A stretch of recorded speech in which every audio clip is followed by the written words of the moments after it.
All right, I've got a couple big announcements for you guys. Number one, PFF's player prop tool is now available on the web for all PFF Plus subscribers. And number two, PFF Plus is 40% off right now. If you use the promo code BLACKFRIDAY, you get all of the same data, grades, and analytics that all 32 NFL teams use, all 136 FBS teams use. As well, you get access to our 2026 NFL mock draft simulator, that world-class player prop tool that can help you nail all of your bets, and of course, the best fantasy football tools on the planet as well. Again, 40% off PFF Plus right now when you use the promo code BLACKFRIDAY.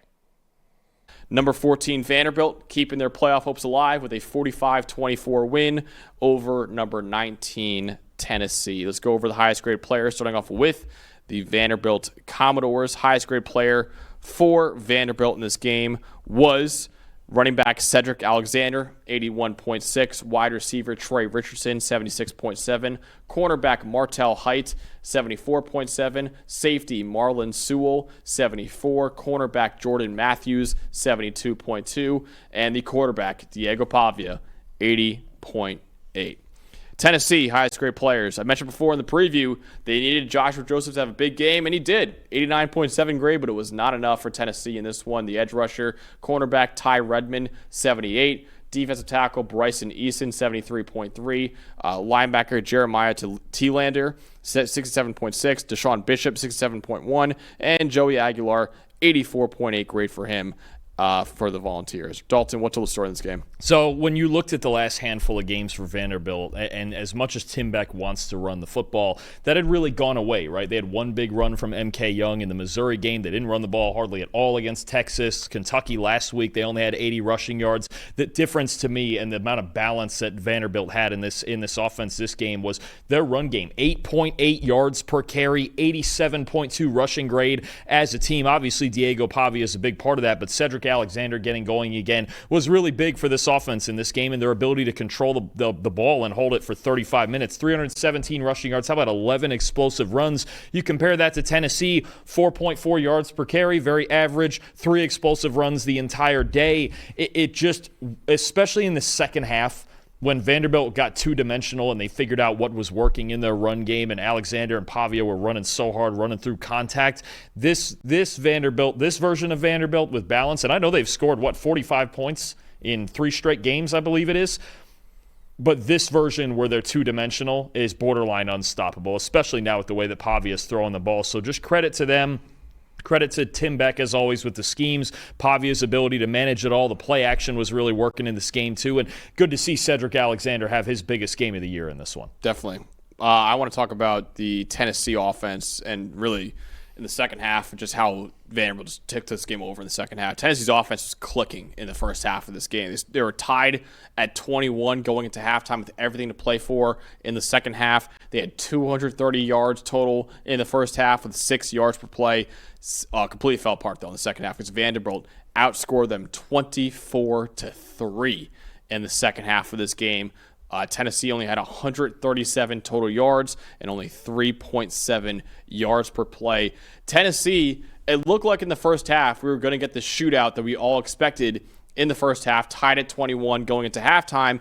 Vanderbilt continued to have great offensive success in the second half, scoring 24 points in the second half and 45 points overall. Tennessee's offense completely sputtered to a halt, though, in this game, only scoring 3 points in the second half. Major credit to Vanderbilt's defense for making halftime adjustments and coming out in the second half and just completely shutting down this Tennessee offense. Yeah, no, absolutely. I mean, it came full circle here for Vanderbilt and winning this rivalry game by 21 on the road. Obviously, you would think maybe it keeps them in the discussion for an at-large bid, especially with as big as this win was on the road. I don't think their resume quite gets them in to the top 10 where they need to be, but what an unbelievable season and what a way to cap an unbelievable season. And Diego Pavia absolutely, we'll get into this later, should be at least going to New York for the Heisman ceremony. Not sure that he'll win it, especially with, we'll see the results of that Big Ten game and how those two quarterbacks play there. But, I mean, just their first ever 10-win season, correct?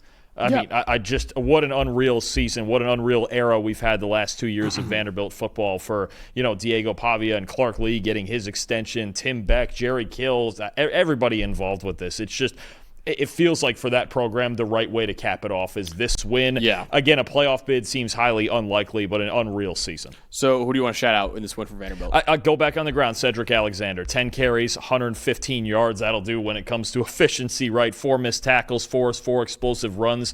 Just felt like the bounce back from him was a big key to this game. And you felt it, you mentioned in the second half, especially Vanderbilt in the second half controlling time of possession was a big factor because if the game gets fast-paced and Josh Heupel and Joey Aguilar get into that passing offense, that explosive offense that Tennessee has, it could be a real dangerous thing. It could be a shootout both ways, right? But in this game, it felt like there were stretches where Tennessee just never had the football, and Alexander was such a big part of that. Yep. Absolutely. All right. I want to talk about Diego Pavia, man. Just what an incredible job by him in this game, in this season, over the last 2 years, over his entire collegiate career. Diego Pavia has been a legend in college football, and I'd argue he's having a college football Hall of Fame type of career right now. He has stamped his ticket, I think, to the Heisman ceremony with this game, and many people, Dalton, like our coworker Trevor Sikkema, thinks he should win the Heisman Trophy. I actually saw a lot of people on Twitter arguing for Pavia for the Heisman. He has been incredible, though, all year. He threw for 256 yards in this game with a touchdown and 2 picks, 1 big-time throw, 2 turnover-worthy plays, a 78% adjusted completion rate. But he also ran for 168 yards and a touchdown with 3 forced missed tackles. He has been the biggest reason why Vanderbilt has had a magical run over the last 2 years, a 17-8 record with Diego Pavia over the last 2 years. For reference, so 17 wins of Pavia over the last 2 years. Vanderbilt won a combined 18 games in the previous 6 years combined. So Diego Pavia has completely turned around this program just like he did at New Mexico State as well. He's the second highest graded quarterback in college football behind only Ohio State's Julian Sayin. He should absolutely go to New York for the Heisman Trophy. You could argue right now, and I get the argument for Pavia and why he deserves to win the Heisman. You can make the argument, Dalton, that no player in college football is more important to their team than Diego Pavia. He has continuously put the team on his back throughout his entire career at Vanderbilt, and really the biggest thing that I'm saying for him, he's leaving Vanderbilt right now better than he found it. Clark Lee is building a great program right now. We'll see this week, because it is National Signing Day this week. We'll see if Vanderbilt flips the number 1 quarterback in high school football right now, Jared Curtis, who's currently committed to Georgia, but he's from Nashville. And there's a lot of talk right now, Clark Lee getting extended and Vanderbilt doing what they're doing right now, that Jared Curtis might flip to Vandy so he can start as a true freshman next year. But even without that, man, what he's done at Vanderbilt and just rebuilding this program with Clark Lee and with everyone else too has been incredible. Diego Pavia, again, don't think he will win the Heisman Trophy, but he should 1,000% be a Heisman finalist. He's top 3. I do think there is at least something. There is something of an argument, number 1, and I think it's a similar argument as I made with Jaden Daniels a couple of years ago, is the amount that he adds as a rusher as well, right? As a passer, his and Sayin's and Mendoza's numbers are relatively equal. Pavia, you mentioned it, second highest graded quarterback in the country, top 10 in big-time throws, top 10 in adjusted completion rate, right up there with those guys. And the rushing, you look at it, take out sacks because we count it properly here. Over 900 yards rushing, Max, the only 2 Power 4 quarterbacks with more, Talon Green and Haynes King. And top 10 in the country among quarterbacks, actually the most explosive runs of 10 or more yards of any quarterback in the Power 4. So when you factor in the rushing, that's the part to me where you start to go, okay, Pavia's got a real argument here. He does. I still think think about this, if we get, say, an ugly defensive game between maybe the 2 best defenses in college football, between Ohio State and Indiana, and that game's 17-13 and neither quarterback really goes off, is there suddenly a real argument for Pavia at number 1 with the factor that he adds in as a rusher? And the fact that when you really look at the numbers, he's been even as a passer, at least even as a passer with those other 2 guys we're talking about. I think he is closer in that mix than we think. But the fact that the other 2 get a head-to-head and the so-called Heisman moment could play a factor. But if that's an ugly, low-scoring game now, I think Pavia, that maybe if he's trying to win it, that's what he's rooting for. Hey, let these 2 teams play to a 10-7 game, and see where it goes from there, and then check the numbers after the game. And this is out of his control, obviously, but I also think getting in the playoff would help too. I don't think the committee is going to do that, but I don't think so. So that's why, again, I don't think he's going to win it. But I actually don't. I think right now our Heisman finalists are pretty much locked in. But here's hold on. I think we've got Julian Sayin, Yeah. Fernando Mendoza, Diego Pavia, Jeremiah Love. Those are the 4 I expect to be in New York. Those are the 4 that we probably wouldn't send to New York. We have another guy that we send there too. We'll get later on in the show. Let's just send 5. Then. Come on. I don't know why we limit it to 4. Where do they do this? Is it Radio City Music Hall? Yes. You can fit another person in there. You can fit, but just take one less ticket out for the fans. Add a 5th guy in there. Just put a 5th guy in. I would almost guarantee those are the 4 that we see in New York. Probably. Pavia, Mendoza, Sayin, and Jeremiah Love. I would be curious to see the momentum for Rodriguez, though. We'll get there later. But I gave him a couple rushing touchdowns yesterday. I do think the top 3 in some order is probably absolutely set in stone. Yeah. And the other argument for Pavia, also, look at the 2 teams the other 2 guys play on.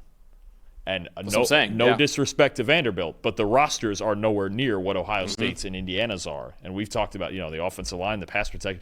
Pavia overcomes a lot more than those 2 guys have. Agreed. Right? So I think there is an argument there, but I think the argument for a winner is cut off with those 3 guys. Yeah, no question. Agreed. How about that? The 3 guys that we think could really realistically win the trophy. You got an Ohio State quarterback. Yeah. Not surprising. A Vanderbilt quarterback, an Indiana quarterback. Welcome to college football. That kind of rules. That kind of rules. If it is the last time we see Diego Pavia, though, he will play in the bowl game. I would expect him to as well. But if this is the last time we talk about him, just an incredible job by him. And what a way to go out, man. He went on busting the boys, Dalton, preseason. He was saying how Vanderbilt's going to run this state. A lot of people were laughing at him for talking all the trash. He backs it up, man. He backed it up in this game. They beat Tennessee for the first time, I believe, in 7 years. Vanderbilt beat Tennessee first time in 7 years. So great job for Vanderbilt. And now, again, I don't think they'll make the playoff because there wasn't enough chaos that happened yesterday. But Vanderbilt's still alive right now for a college football playoff spot, which just saying that sentence right there says all you need to know about Clark Lee and Diego Pavia and the program they built at Vanderbilt over the last 2 years. All right.